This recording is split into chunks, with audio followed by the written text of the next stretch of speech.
நுட்பமா அந்த விஷயத்தை நான் சொல்லிட்டு போறேன். நான் ஒரு பாட்டு கேட்டுட்டு இருந்தேங்க, பழைய பாட்டு தான். சாரி, இந்த சின்ன பசங்களுக்கு தெரியாது அந்த பாட்டு. நீ வேணா போய் யூடியூப்ல போட்டு பார்த்துக்கோ. நான் கனெக்ட் பண்றேன். இங்க இருக்கக்கூடிய 35-40 வயதுல இருக்கிறவங்களுக்கு இந்த பாட்டு புரியும். முத்துராமன் நிற்பார் அந்த படத்துல. தேவிகா மேடம் தான் ஹீரோயின். ஒரு சித்தார் வச்சுட்டு ஒரு பாட்டு வரும். என்ன பாட்டு? என்ன பாட்டுங்க? சத்தமா சொல்லுங்க. சொன்னது நீதானா. எங்க வீட்டுல வயசான ஒரு அம்மா இருந்தாங்க. அவங்க சொன்னாங்க, ஏய் இங்க வா, இந்த பாட்டு கேளு. நான் பாட்டு நான் கேட்ட பாட்டு தான். அதுல ஒரு சரணம் வரும் தெரியுமாங்க? ஒரு கொடியில் ஒரு முறைதான் மலரும் மலரல்லவா, ஒரு மனதில் ஒரு முறைதான் வளரும் உறவல்லவா. சொல்லிட்டு சொல்றாங்க, நெஞ்சில் ஒரு ஆலயம் தான் அந்த படம். அந்த படத்துல அந்த பொண்ணு ஏற்கனவே இன்னொருத்தனை விரும்பி இருப்பா. தமிழ் பெண்கள் எதையே யாரையேனும் காதலித்தால் அவர்களை கணவனாகத்தான் நினைத்து காதலிப்பார்களே தவிர மற்றவாறாக காதலிக்கின்ற மரபு தமிழ் பெண்களுக்கு இல்லை. அவள் வாழ்க்கையில் வேறு ஒருத்தரை திருமணம் செய்து கொள்ளக்கூடிய கட்டாயம் வந்தது. அந்த பாட்டு அந்த பெண்ணுக்கு பொருந்தாது. ஆனா அந்த படத்தை பார்த்தா அந்த பொண்ணுடைய பேர் வச்சிருப்பாரு டைரக்டர். சூப்பர் பேர் வச்சிருப்பாரு, சீதான்னு. கண்ணதாசன் எழுதிய பாட்டு. என் மனம் லேட்டரல் திங்கிங்ல போகுது, பக்கவாட்டு யோசனையில் போகுது, ஒரு அனலிட்டிக்கல் திங்கிங்ல போகுது. ஓகே, இது நெஞ்சில் ஓர் ஆலயம் திரைப்படத்திற்காக அந்த கதாநாயகிக்கு எழுதிய பாட்டல்ல. இது கம்ப ராமாயணத்தில் சீதைக்காக எழுதிய பாட்டு. எப்போ ராமன் சொன்னான்ல, நெருப்புல இறங்குன்னு சொன்னானா, சொல்லும் போது கம்பராமாயணத்தை படிச்சு பாருங்க. கெட்ட வார்த்தைகள் நிறைய இருக்கு சீதைக்கு எதிராக ராமன் சொன்னது. ஊந்திரம் உவந்து இருந்தனை ஒழுக்கம் பாழ்பட மாண்டிலை, நீ செத்து போ, நீ ஒழுக்கம் இல்லாம வாழ்ந்துட்டன்னு திட்டான் ராமன் ராமாயணத்துல. அந்த பெண் ஒண்ணுமே சொல்லலைங்க. கம்பருடைய சீதா எதுவுமே சொல்லல. லக்ஷ்மணனை பார்த்து நெருப்பு வையினா, அவன் கண்ணில் கூறான், அவன் சொல்றான் நெருப்பு வைப்பான்னு. உள்ள இறங்கிட்டான், நெருப்பு அணைஞ்சிருச்சு. நான் இப்போ போடுறேன் அந்த ஒழுக்கம் இங்க இருக்கக்கூடிய எல்லா கணவன்மார்களுக்கும் சொல்லுகிறேன், சீதை என்பவள் ஏதோ ராமாயணத்தில் வருபவள் அல்ல, உங்கள் வீட்டில் இருப்பவளும் அவள்தான். நானும் என் தாயும் அவள்தான். ஐயா வீட்டில் இருப்பவர்களும் அவர்கள்தான். கண்ணகியோ சீதையோ வெளியில இல்ல, நம்ம வீட்டுல இருக்காங்க. கெட்ட வார்த்தை சொன்ன அந்த கணவனை பார்த்து எத்தனை காலமாகவோ ராமனையும் சீதையும் வாசித்த கண்ணதாசன் எழுதிய பாட்டுதான் என்னையா சொன்னாய், சொன்னது நீதானா, சொல் ராமா சொல், என் உயிரே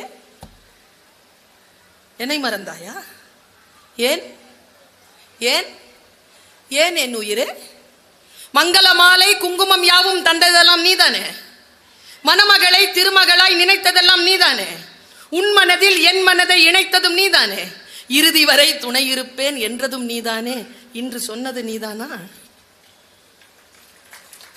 தெய்வத்தின் மார்பில் சூடிய மாலை தெருவினிலே விழலாமா, தெருவினிலே விழுந்தாலும் வேறொரு கைப்படலாமா, ஒரு கொடியில் ஒரு முறைதான் மலரும் மலரல்லவா, ஒரு மனதில் ஒரு முறைதான் வளரும் உறவல்லவா, இன்று சொன்னது நீ தானான்னு சொல்லும் போதே கண்ணீரோட முடியும் அந்த பாட்டு. நீங்க வாழ்க்கையில் சில வாய்ப்புகள் உங்களை தேடி வருகின்ற பொழுது, வார்த்தைக்கான விளக்கங்கள் வேறுபடுகின்ற பொழுது உள்ளத்திற்குள் ஒரு ஒளி பரவும் பாருங்க. அந்த பேரின்பம் நமக்கு வேறு எதிலுமே கிடைக்காது. அந்த சொல் தேடிதானே வந்திருக்கிறீர்கள், அந்த மனம் பரவசம் அடையக்கூடிய அந்த ஒரு சொல் தேடிதானே வந்திருக்கிறீர்கள். நான் சொல்லுகிறேன், இந்த கல்யாண மாலைன்னு ஒரு ப்ரோக்ராம் நடக்கும். அதுல பட்டிமண்டபங்களை நடத்துவாங்க. அதுல ஒரு வாட்டி கோயம்புத்தூர்ல நான் பேச போறேன். நான் பேச போகும்போது அறம் குறிச்சு பேசிட்டோம், அது யூடியூப்ல இருக்கு. பேசி முடிச்சிட்டோம். திருப்பூர் கிருஷ்ணன் ஒருத்தருங்க, உங்க எல்லாருக்கும் தெரியும்னு நினைக்கிறேன், அமுத சுரபியினுடைய ஆசிரியர், மிக கண்ணியமான ஒரு மனிதர், தமிழ் படித்தவர், தமிழ் மீது தீராத காதல் கொண்டவர், காந்தியவாதி. அவர் நான் ட்ரெயின் ஏறத்துக்கு போறேன், எனக்கு கிடைச்ச சொற்களை தான் நான் சொல்லிட்டு இருக்கிறேன்.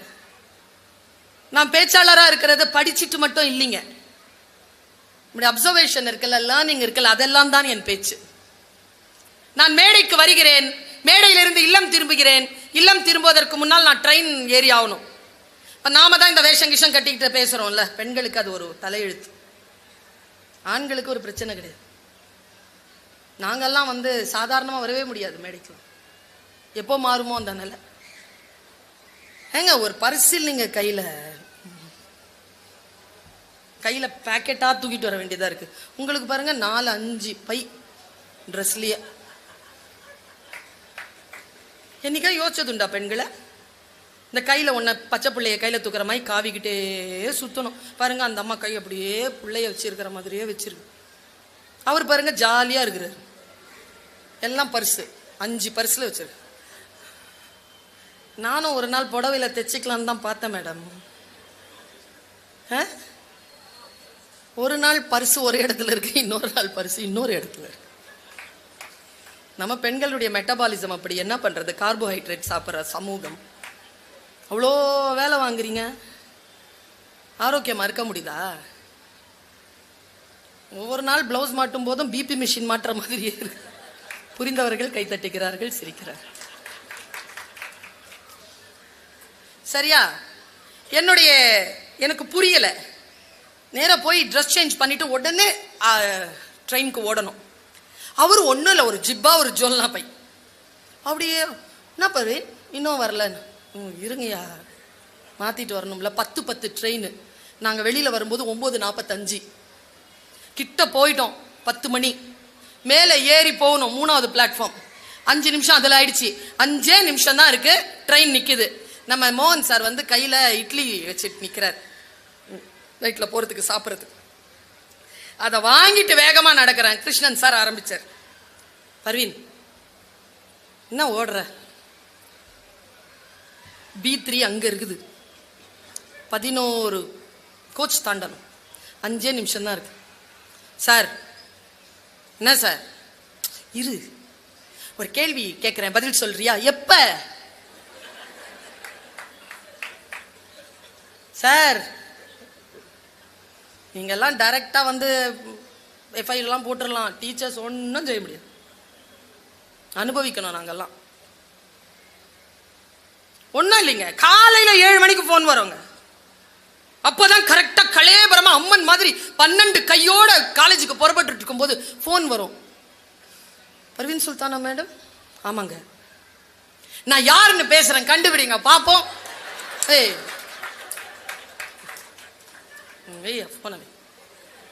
யாரா இருந்தா எனக்கு என்ன டென்ஷனா இருக்குங்க. அந்த டைம்ல போய் பேசுவாங்களா? கொஸ்டின் பேப்பர்லாம் அப்படிதாங்க கிடைக்கும். டென்ஷனா இருக்கும்போது கையில வரும் கொஸ்டின் பேப்பர். அப்படி பேசுறாருங்க அவர். பர்வீன் ஒரு கேள்வி கேட்கறேன், சொல்ல பதில். அண்ணா ட்ரெயின்ல ஏறிடலாம். சொல்லு சொல்லுங்க. நான் இப்ப சொல்லலைன்னா அப்புறம் சொல்ல மாட்டேன். சரியா? எனக்கு சொற்கள் வேணும். அதுவும் திருப்பூர் கிருஷ்ணன் சார் சொல்றாருன்னா ஏதாவது ஒரு வார்த்தை இருக்கும். சொல்லுங்க சார். போர் பாசறையில தலைவிரி கோலமா ஒருத்தி உட்கார்ந்து இருக்கா, அவ யாரு?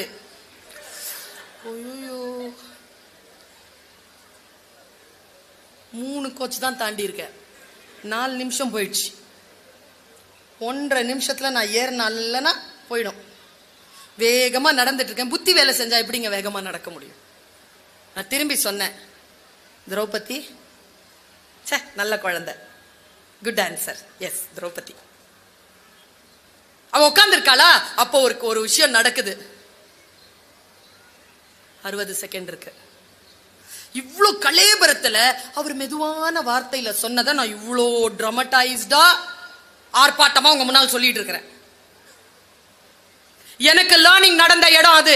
எப்படி அர்ஜுனனுக்கு பகவத்கீதை போர்க்களத்தில் கிடைத்ததோ அப்படி இந்த மாதிரியான நெருக்கடியான சூழ்நிலையில் தான் நமக்கு ஞானமான வார்த்தைகள் கிடைக்கணும்ன்றது லிபி. அவன் கலங்குறான். அவன் கலங்கி கொண்டே என்னிடத்தில், உனக்கு தெரியுமா என்ன நடந்ததுன்னு? சொல்லுங்க. நான் அப்படியே நடந்து போய்கிட்டே இருக்கோம். சொல்ல சொல்ல சொல்ல சொல்ல நடந்து போயிட்டு கோச்ல ஏறிட்டோம். பாதி சொல்லி முடிச்சிட்டார். மீதி RAC. அன்னைக்கு அவர் அங்க உட்காந்துருக்காரு, நான் இங்க உட்காந்துருக்கேன். மீதி RACல உட்காந்துக்கிட்டு TTR வந்தவர்கிட்ட கூட ரிக்வெஸ்ட் பண்ண முடியாம அவரை அனுப்பிட்டு உட்காந்துக்கிட்டே ராத்திரி எல்லாம் பயணம் பண்ணலாம். ஏன்? இந்த சொல்லை தவற விடக்கூடாது. அவருக்கோ ஏதோ ஒரு நிலை, இந்த வார்த்தையை பர்வீனிடத்தில் சொல்லிவிட வேண்டும் என்று. அவருக்கு தெரியும் குரு வாங்கி கொண்ட வார்த்தையை எங்கே நானும் சொல்லுவேன் என்று. அதனால்தான் சொல்லி இருக்கிறார். நான் ஒரு விஷயம் சொல்றேன் பாருங்க. தலைவிரி கோலமாக உட்கார்ந்து இருந்தவளை போய் பார்த்தவன் பார்த்தன் அர்ஜுனன். இதான் காட்சி.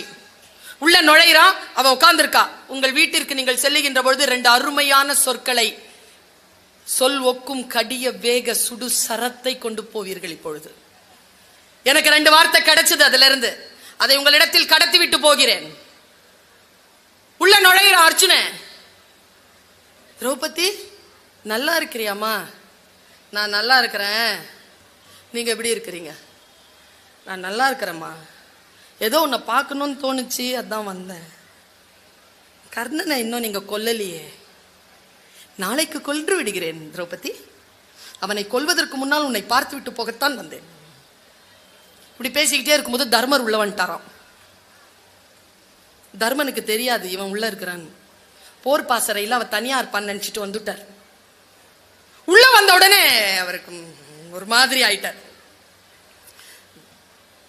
அர்ஜுனனை பார்த்து கோபமா கேட்டாராம், அங்க போர்க்களத்துல போர் ஆரம்பிச்சிருச்சு, இங்க என்னப்பா பண்ணிட்டு இருக்கிற நீ? அதே ஸ்டேட்மெண்ட் இங்க இருக்குது அர்ஜுனனுக்கு. ஆனா பெரியவங்கல்ல, அதனால எதிர்த்து இதோ போறேன்னா திரௌபதியை பார்க்க வந்தேன். நான் பெரிய திரௌபதியை பார்க்க வந்தேன். கர்ணனை கொன்னியடா? நாளை கொல்கிறேன் அண்ணா. நாளை கொல்றானா? நாளை கொல்கிறான். உன் கையில இருக்கிறது வில்லா இல்ல புல்லாடா? இவ்வளவு நேரம் நல்லா இருந்த சிச்சுவேஷன் டம்முன்னு துயரத்திற்குள்ள வந்துருச்சு. ஏனென்றால் அவன் சொன்ன சொல் கெட்ட வார்த்தை. அர்ஜுனன் தன்னுடைய குருவின் மீது ஆணையிட்டு இருக்கிறானாம், என் காண்டிபத்தை யாரேனும் குறை சொன்னால் அவர்களை சிறைச்சேதம் சென்று செய்து விடுவது, இல்லை என்றால் தான் அக்னி சமாதி அடைவது. இப்ப என்ன செய்யணும்? யார? தர்மன. ஓன்னு அழறாங்க திரௌபதி. ஐயோ எவ்வளவு பெரிய அனாவசியமான விஷயம் நடந்து போச்சேன்னு ஓன்னு அழுதாங்க. திரௌபதி அழுதாங்க. யார் வருவா? யார் வருவா? கிருஷ்ணர் வந்துட்டார். ஹே Draupadi, why are you crying? Who hurt you? இப்பவே சொல்லு, அழிச்சிடுறா அவங்கள. யார் உன்னை அழ வச்சது? இல்ல கிருஷ்ணா, ஒரு பெரிய தப்பு நடந்து போச்சு. என்ன தப்பு நடந்து போச்சு? இதோ இவர் வந்தாரா, இப்படி சொன்னாரா, ஒரு காண்டிபத்தை இவர் குறை சொன்னாரா, வில்லா இல்ல புல்லான்னு கேட்டு விட்டார் கிருஷ்ணா. அவ்வளவுதானே? டேய் வாங்கடா 2 பேரும். தர்மா இல்லைங்க இங்க. ஓய் அர்ஜுனா இங்க வா. என்ன சொன்னான்? காண்டிபத்தை குறை சொன்னான். கொன்னுடுறா. ஓ நடுரா திரௌபதி. கொல்ல முடியாது. அண்ணனை எப்படி கொல்லணும்னா கொல்றது இல்லடா, சாஸ்திரப்படி கொன்னுடு. சாஸ்திரப்படி கொல்றதுன்னா என்ன? அவனை விட பெரியவன் தானே? ஆமா. அவனை எதிர்த்து அவர் சொன்னது, கிருஷ்ணன் சொன்னது, நீ வா போன்னு சொல்லு. அவனை எதிர்த்து திட்டு, அவனை திட்டு. உன்னை விட வயசானவன் தானே, திட்டு. திட்டுனா அந்த சாபம் போயிடும்டா, சாஸ்திரப்படி போயிடும். அவன் சின்ன வயசுல இருந்து மனசுல வச்சிருந்ததை எல்லாத்தையும், நீலாம் ஒரு அண்ணன், எனக்கு முன்னால பிறந்தவன், நீ பிறந்ததுனாலே எல்லாமே உனக்கு கடிச்சிருச்சு, பாடுபடுறது நான், நீலாம் ஒரு மனுஷனாடா. உனக்கு தானடா அம்மா குந்தி, எனக்கு அம்மாவா என்னைக்காவது இருந்திருக்கிறாளடா? உனக்கு தான் அன்பு இருந்திருக்கு. எல்லாம் பேசுறாங்க. அவன் பேசி முடிச்சிட்டு கிருஷ்ணர் சொல்றார், ஏய் கொலை பண்ணி முடிச்சாச்சுடா, இன்னும் ஏன்டா அடிச்சுக்கிட்டே இருக்கிற? அப்பா சாஸ்திரப்படி கொலை பண்ணியாச்சு, ஓகே வா போலான்னு உடனே நிறுத்தினார் கிருஷ்ணன். இரு, சாஸ்திரப்படி நீ ஒரு பெரியவனை கொண்டு இருக்கிற, அதுக்கு ஒரு தண்டனை உண்டு. என்ன தண்டனைன்னு பாக்குறாங்க பாரு 3 பேரும். அந்த மாதிரி யாரையாவது சாஸ்திரப்படி கொலை பண்ணி இருந்தா அதுக்கு தண்டனை, யார் அந்த கொலை தண்டனை செய்தார்களோ அவர்கள் தற்கொலை செய்து கொள்ள வேண்டும். ஐயோ அழுவுறா திரௌபதி. இவன் போயிருந்தாலாவது பரவாயில்ல, அவன் போனா யாரு கர்ணனை கொல்றது, தன்னுடைய சபதம் எப்படி நிறைவேறும்? ஓன்னு அழாத அழாத, இரு இரு இங்க வாடா. சாஸ்திரப்படி தற்கொலை பண்ணிக்கலாமா? இன்னைக்கு பண்ணிக்கோ. சரி வா. நான் யார்? நல்ல கவனமா கேளுங்க. நான் யாரு? கிருஷ்ணன். அதெல்லாம் விடு. உண்மையால உன் மனசை தொட்டு சொல்லு. நான் யாரு? நீ என் குரு. அப்புறம் நீ கடவுள். அப்புறம் நீதான் பரம்பொருள். உன்னை விட நான் பவர்ஃபுல்லான ஆளா? ஆமா. எங்க எனக்கு முன்னால நீ புகழ்ந்து பேசிக்கோ. உனக்கு முன்னால பேசட்டுமா? பேசு. நான் இந்திரனாக்கும் சந்திரனாக்கும் நான் அர்ஜுனனாக்கும் நாளும் தெரிஞ்ச நல்லவனாக்கும் வல்லவனாக்கும் நான் தான் கட்டின திரௌபதியை இவங்கெல்லாம் என்கிட்ட தான் எடுத்துக்கிட்டாங்க. நான் தான் இந்த உலகத்திலே அதிக அற்புதமான வில்லாத வீர சூரன் எல்லாம் பேசிட்டான். இப்போ தற்கொலை செய்து கொண்ட பாவம் வந்துருச்சு. விஷயம் முடிஞ்சு போச்சு. இப்போ நம்ம எல்லாரும் வீட்டுக்கு போறோம். இதை நான் ஏன் உங்ககிட்ட சொல்றேன்?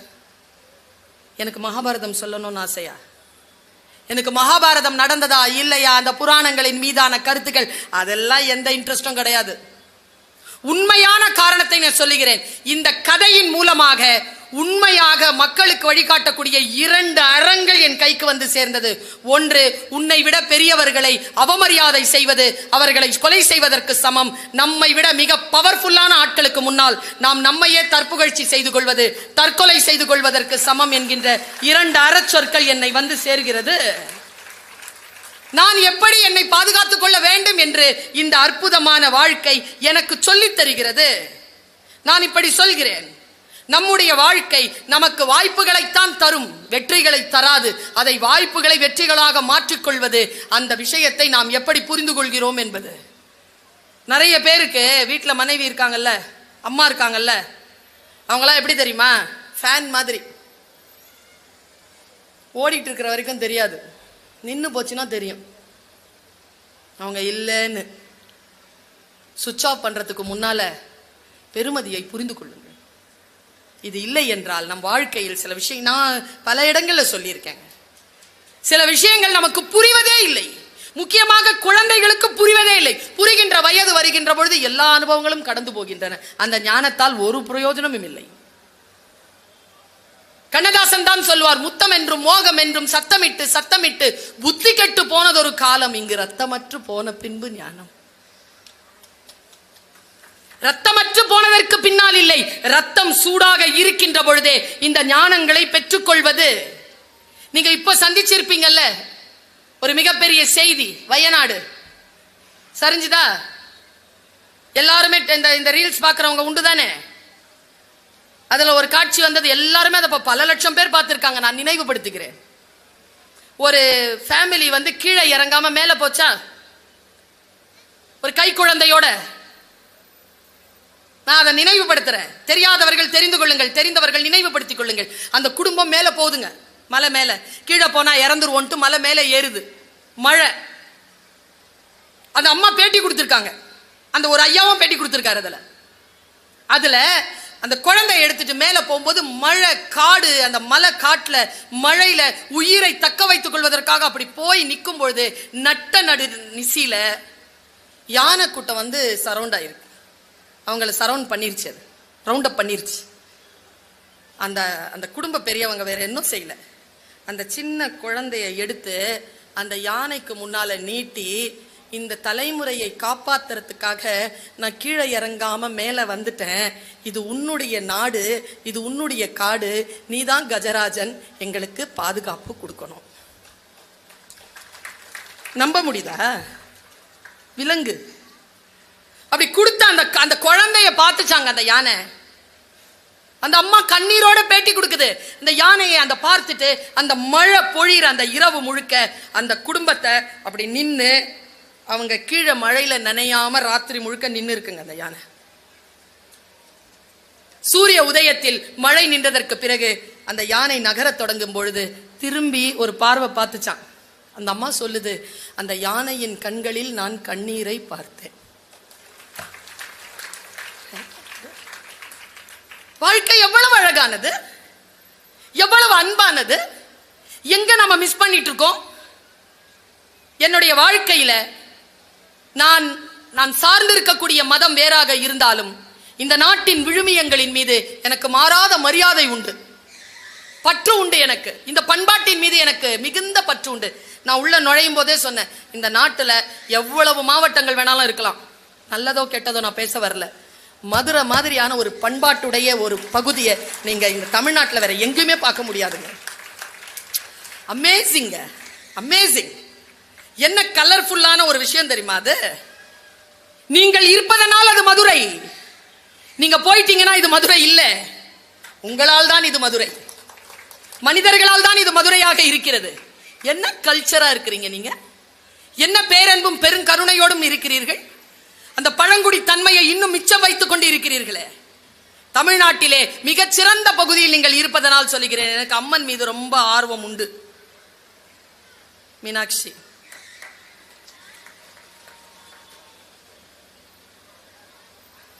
பேதை, பேதை வடிவத்தில் இருப்பார்.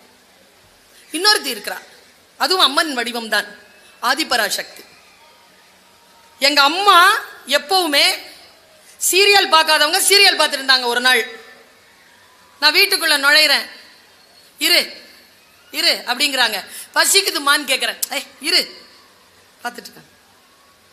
என்னடா பார்க்குறாங்க, என்னம்மா சமைச்சிங்க? மீன் குழம்பு, இரு அப்படி. மீன் பொரிச்சிங்களா? மசாலா தடவி வச்சிருக்கேன், பொரிச்சு தரேன், இரு. சீரியல் எங்க அம்மா அப்படி பார்க்க மாட்டாங்க, ஆனால் சீரியல் பார்க்குறாங்க. நான் போய் பொரிச்சு, நீ கருக்கிடுவ, மரியாதையா இரு, நான் செஞ்சு தரேன்னு சொன்னல, இரு அப்படிங்கிற. சரின்னு இருந்துட்டேன். எங்க அம்மா பேச்சா நான் கேட்பேன், குழந்தைகளுக்கு சொல்றேன். எங்க அம்மா நான் சூப்பருங்க. எங்க அம்மா மட்டும் இல்ல, எல்லாருடைய அம்மாவும் சூப்பர் தான். நான் நல்லா ட்ரெஸ் பண்ணிட்டு போவேனா. எங்க அம்மா ஒரு நாள் கேட்டுச்சு, நல்லா இருக்க, ரெக்கார்டிங்கா? ஆமா. மேக்கப் போட்டிருக்க? மேக்கப் இல்லைம்மா, சும்மா மை வச்சு. நல்லா இருக்கு. கேமரா முன்னால வரணும்னா உன்னை நல்லா அலங்கரிச்சுக்கிறல்ல, பர்மனண்டா ஒரு கேமரா உன்னை பார்த்துக்கிட்டே இருக்கு, அது முன்னால அழகா இரு. கடவுளை சொல்றாரு. அம்மா அப்படிதான் ஊசி போட்டுக்கிட்டே இருக்கும் எங்க அம்மா. அன்னைக்கு சொல்றாங்க, நான் ட்ரெஸ் பண்ணிட்டு வெளியில வரும்போது செருப்பு மாற்ற இடத்துல ஒரு நிலக்கண்ணாடி வச்சுட்டாங்க. ஒரு நாள்,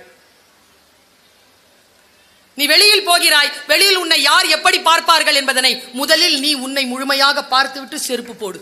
இதை சொல்லாம நிலக்கண்ணாடி வச்சு விட்டாங்க. அவங்க அம்மா ரொம்ப டெரர், தூத்துக்குடிக்காரங்க, உங்க பாண்டிய நாடு தான், காயல்பட்டணம்.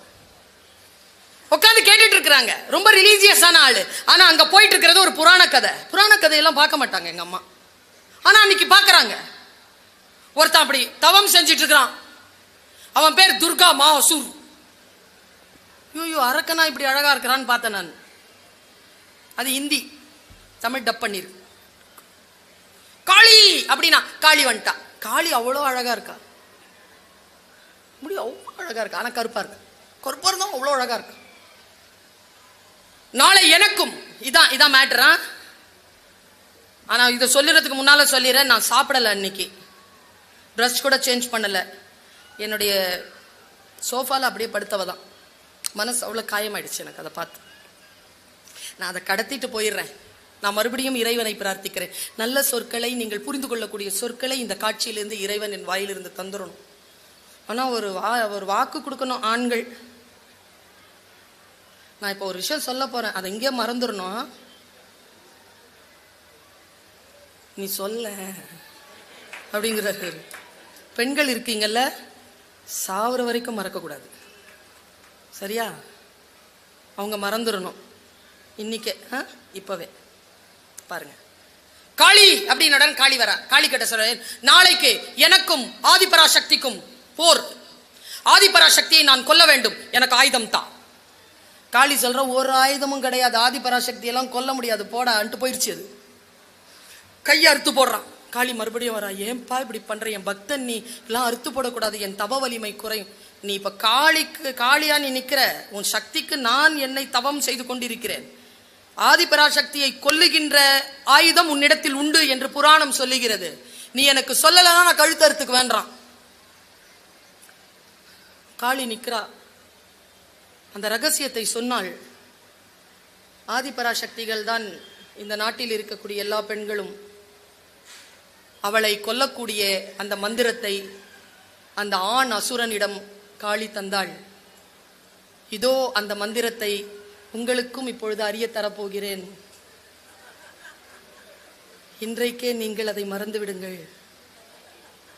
நிற்கிறாங்க. சொல். சரி, எத்தனை மணிக்கு? நாளைக்கு காலையில் 5 மணிக்கு. சூரியோதயம் வரும்ல? ஆமா. காளி வருவாள்ல? இவ ஆதிபராசக்தி வருவாள்ல? ஆமா. ஒன்றும் செய்யாத, கையில எந்த ஆயுதத்தையும் எடுத்துக்காத. நம்ம வீட்டில் ஆண்கள் இருக்காங்க, அவங்க சண்டை போடுறதுக்கு நாம தயாராகும் போது என்ன தெரியுமா சொல்லுவாங்க? இப்ப நீ கடைசியா என்ன சொல்றன்னு? யோ, சண்டையே ஆரம்பிக்கல, என்ன கடைசியா?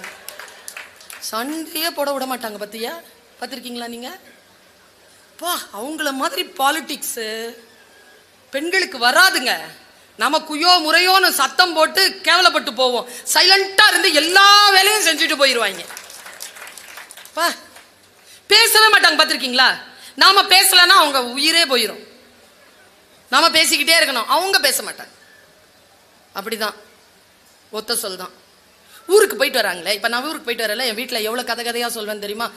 ட்ரெயின் ஏறினதுல இருந்து இறங்குனதுல இருந்து எல்லாம் சொல்லுவேன். அவர் போயிட்டு வருவார் 3-4 நாளைக்கு, ஒரு வார்த்தை சொல்ல மாட்டாரு. ஏன் சொல்லு? சொன்னா புரியாது மேடம் அவங்களுக்கெல்லாம். பெண்களுக்கு என்ன வேண்டும் தெரியுமா? இன்னைக்கு தெரிஞ்சுக்கோங்க. சொல். பெண்களுக்கு உங்கள் சிறிய சிறிய அன்பான சொற்கள் தான் வேண்டும், வேற எதுவுமே வேண்டாம். சின்ன சின்ன அன்பான சொல். சாப்பிட்டியா? இன்னைக்கு அழகா இருக்கிறிய, சொல்ல. இருந்தா சொல்ல மாட்டோமா மேடம்?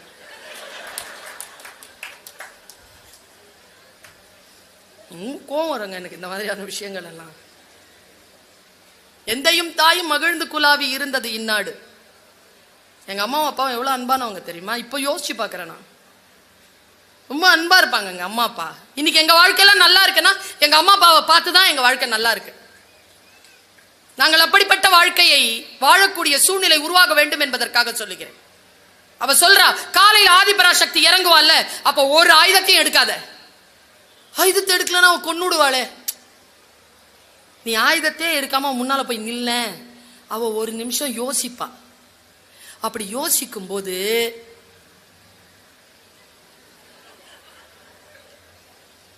அவளை எதிர்த்து நிந்தனை சொற்கள், அப்படின்னா கெட்ட வார்த்தைகள் பேசு. கெட்ட வார்த்தைன்னா, நீனா ரொம்ப அழகியா, நீ படிச்சுட்டா, அப்பா உன்னை நல்லா வளர்த்துருக்கிறான், உன்னை போய் ஏன் தலையில கட்டி கொடுத்துருக்காங்க, அறிவே கிடையாது, நல்லா சாப்பிட்டு சாப்பிட்டு உடம்பு வீங்கி கிடக்கிறது, ஏதோ ஒரு விஷயம் ஒழுக்கமா இருக்கா உங்ககிட்ட? இப்படி சொல்லிட்டே இருக்கும்பொழுது நமக்கு பலவீனமா இருக்கும் இல்லைங்க. ஏன்னா கெட்ட வார்த்தைகளை அப்பன் வீட்டில் கேட்டு பழக்கப்படாதவர்கள் சொற்களால் நிலை குலைந்து போவார்கள். இதுதான் சைக்காலஜி. ஆதிபராசக்தியை எதிர்த்து நீ பேசு. நீ என்ன பெரிய சக்தியா? நீ என்ன அழகியா? உன் நிர்வாக திறத்தால் தான் உலகம் ஓடுதா? நீ எல்லாம் எந்த மாதிரி குருபின்றது எங்களை மாதிரியான ஆட்கள் கிட்ட கேள்வி சொல்லுவாங்கன்ற மாதிரி அவளை எவ்வளவு நிந்தனை பண்ண முடியும் அவ்வளவு நிந்தனை பண்ணு. நிந்தனை பண்ணா அவ சக்தி குறைவாள், குலைவாள், குலைந்து போய் சின்ன பெண்ணாக மாறுவாள். அப்பொழுது உன் ஆயுதத்தை எடுத்து வீச அவள் இறந்து போவாள். பாவிகளா, இததான் பெண்களை சாய்க்கிறதுக்கு வச்சிருக்கிறீங்களா ஆயுதத்தை? வார்த்தைகள் சொன்னால் குலைந்து போவோமே. இந்த வார்த்தைகள் தானே, அந்த சொல் தானே. சொல் ஒக்கும் கடிய வேக சுடு சரமாய் வந்து விழுத. எல்லாம் ஒரு பொம்பளையா? முடிஞ்சுதே, நல்லா குலைஞ்சு போறோமே. சரின்னு அப்படியே உட்காந்து பார்த்துட்டு இருந்தேங்க நானு, என்னதான் நடக்குதுன்னு பார்ப்போன்னு. மணி 8:15. பசி கிசி ஒன்றும் இல்லை, என்னதான் நடக்குதுன்னு பார்ப்போம். அவ ஏதோ ஒரு வார்த்தையை சொல்லி இருக்கிறா, இவன் அந்த வார்த்தையை சொல்றான்னு பார்ப்போம். முடிவு என்ன இருக்குன்னு பார்த்துருவோம், பார்த்துட்டு போவோம். இன்னைக்கு நல்ல வேலை அது தொடரும்னு போடாம முடிச்சான். ஏன் என் உயிரே போயிருக்கோம் இல்லைன்னா. காலைங்க சூரிய உதயம்ங்க, அப்படி இறங்குறாங்க அம்மா. தங்கத்தால தக தகக்கிற அந்த முடி, நெற்றி திலகம், ஃபுல் ஆபரணங்கள், கையில வேல் எடுத்துக்கிட்டு இறங்கினா பாருங்க. ஐயோ, அந்த டைரக்டர் அவ்வளோ அழகா பண்ணியிருந்தான். அதை அசுரனையும் அழகா பண்றவன் ஆதிபராசக்தி அழகா பண்ணியிருக்க மாட்டானா? அப்படி வந்து இறங்குறாங்க. இறங்கி நின்ன உடனே நிக்கிறாள். அவன் ஒண்ணுமே சொல்லாம இப்படியே பாக்குறான். நீ தான் ஆதிபராசக்தியா? இவ்வளவு அசிங்கமா இருக்கிற? நீ ஏதோ பெரிய சர்வ வல்லமை படைத்தவள்ன்ற இத்தினூண்டு இருக்கிற? இவ்வளவு சொன்னோட அவன் பாக்குறா. அவளுக்கு அம்மா தாயேன்னு வியந்து வியந்து பூஜை செய்துதான் பழக்கம். கெட்ட வார்த்தைலாம் அவளுக்கு பழக்கம். நில கொலைறாங்க அம்மன். நில கொலைஞ்சி நில கொலைஞ்சி நில கொலைஞ்சி அப்படியே பாக்குறேன். இத்தினூண்டு ஆயிட்டாங்க. இத்தினூண்டு ஆயிட்டு உடனே இந்த துர்காமாசுரன் என்ன பண்ணா, கையில அந்த வாளை எடுத்து, கதை தான், கையில அந்த வாள் எடுத்து ஓங்கி வெட்ட வந்தான் பாருங்க. எங்கிருந்து வந்தாரோ சிவபெருமான். சக்தி அப்படின்னு இறங்கினார். ஏய், நீதானடி எனக்கு சக்தி கொடுக்கவள், நீதானடி லோக மாதா, உன்னால் தானடி இந்த உலகம் இருக்கிறது, நானே உன்னால் தானடி இருக்கிறேன், இந்த பிரபஞ்சம் உன் காலடிக்கு பஞ்சமாக வந்து சேர்ந்ததடி, நீ இல்லை என்றால் இந்த உலகத்தில் எதுவுமே கிடையாது, நீ பேரழகி, பேரன்பு கொண்டவள், பெருங்கருணை கொண்டவள், துதிச்சு துதிச்சு துதிச்சு நல்ல வார்த்தை சொல்ல சொல்ல வளர்ந்து நிக்கிறா பாருங்க. அவ அப்படியே போய் துர்காமாசுரனை கொன்னுட்டா. அன்றிலிருந்து அவளுக்கு துர்கைன்னு பேர். இதை நான் ஏன் உங்ககிட்ட சொல்றேன்? எனக்கு உள்நோக்கம் இல்லாமல் சொல்ல மாட்டேன் தானே. எனக்கு புராணங்களை சொல்வதா நோக்கம். நாம எல்லாருமே ஆதிபராசக்தி தான். எனக்கு தெரிஞ்சு நம்ம இந்தியாவில் பிறந்ததுக்கு, தமிழ்நாட்டில் பிறந்ததுக்கு கொடுத்து வச்சிருக்கணும். இங்கேதான் பர்வீன் சுல்தானாவை கூட பராசக்தியாக அறிவித்துக் கொள்ளலாம். இந்த உரிமை நமக்கு மட்டுமே இருக்கு, நம்ம நாட்டிற்கு மட்டுமே உண்டு, இந்த விழுமியங்களுக்கு மட்டுமே உண்டு. நான் இதை ஏன் சொன்னேன் தெரியுமா? நாம் எல்லோரும் ஆதிபராசக்திகள் தான். பொது வாழ்க்கையில் இருக்கின்ற பொழுது, வாழ்க்கையை சந்திக்கின்ற பொழுது துர்காமாசுரர்கள் வருவார்கள். நம்முடைய ஆற்றலை குலைப்பதற்கு கெட்ட வார்த்தைகள் பேசுவார்கள், நிந்தனை வார்த்தைகள் சொல்லுவார்கள், நம்மை சைக்கலாஜிக்கலா நம்மளை ரொம்ப கசக்கி பிழிவாங்க. இந்த பெண், இந்த தங்கை, இந்த அக்கா, இந்த தாய், இந்த டீச்சர், இந்த பேச்சாளர் உங்க கெட்ட பெண்கள் கிட்ட சொல்ற ஒற்றை சொல் இதுதான். சூடா வந்து சேர்தான் பாருங்க. உங்கள் வாழ்க்கையில் நீங்கள் இப்படி துர்காமாசுரர்களை சந்திக்கின்ற பொழுது மிஸ்டர் சிவபெருமான் வந்து காப்பாற்றுவார் என்று இல்லாமல், இவன் என் ஆற்றலை குறைப்பதற்காகத்தான் பேசுகிறான், இவன் சொற்களை நான் பொருட்படுத்த மாட்டேன் என்று சொல்லுகின்ற பொழுது உங்கள் ஆற்றலை நீங்கள் இழக்காமல் உங்களை நீங்களே தூக்கி நிறுத்தி ஆதிபராசக்தியாக நிற்க முடியும் என்கின்ற சொல்லை பெற்றுக்கொள்ளுங்கள். வாழ்க்கை நமக்கு வசதியானது இல்லை. வாழ்க்கை மிகப்பெரிய சிரமங்களை தருவதுதான். அந்த சிரமங்களை கொண்டிருந்தாலும் அதை எதிர்கொள்ளுகின்ற ஆற்றல் யாருக்கு உண்டோ அவர்கள்தான் வாழ்க்கையில் ஜெயித்து வருகிறார்கள். மற்றவர்கள் உதிர்ந்து போகிறார்கள். நாம் ஜெயித்து ஒரு காட்டுப்பூவாக வளர வேண்டும் என்றால் சொற்களை கவனமாக கேட்டுக்கொள்ளுங்கள், சொற்களை கவனமாக உச்சரியுங்கள், சொற்களை கவனமாக படியுங்கள். ஏனென்றால் ஒரு சொல்லுக்கு பின்னால் மறைந்திருக்கக்கூடிய பொருள் வேறு தன்மை உடையதாக இருக்கும். ஒரு சொல்லுக்கும் இன்னொரு சொல்லுக்கும் இடையிலே இருக்கக்கூடிய வெற்றிடத்திற்கு சில பொருட்கள் இருக்கும். அந்த பொருட்களை முழுமையாக புரிந்து கொள்ளுகின்ற ஆற்றல் உங்களுக்கு வர வேண்டும் என்று சொன்னால் நீங்கள் வாசிப்பு பழக்கத்தை கையில் எடுத்துக்கொள்ள வேண்டும். சொற்களோடு உங்களுடைய உறவை மேம்படுத்தி கொள்ள வேண்டும். அதற்கு உங்களுக்கு புத்தக வாசிப்பு உதவும். நமக்கு முன்னால் வருகின்ற எந்த அம்பாக இருந்தாலும் அதை திசை திருப்பி விடுகின்ற சொல்லாற்றல், பேரொருணையும் பெருங்கருணையும் பேரன்பும் கொண்ட அந்த இறையாற்றலால் உங்கள் அத்துணை பேருக்கும் வாய்க்கட்டும் என்று சொல்லி வாய்ப்பளித்தமைக்கு நன்றி பாராட்டி நிறைவு செய்கிறேன். நன்றி, வணக்கம்.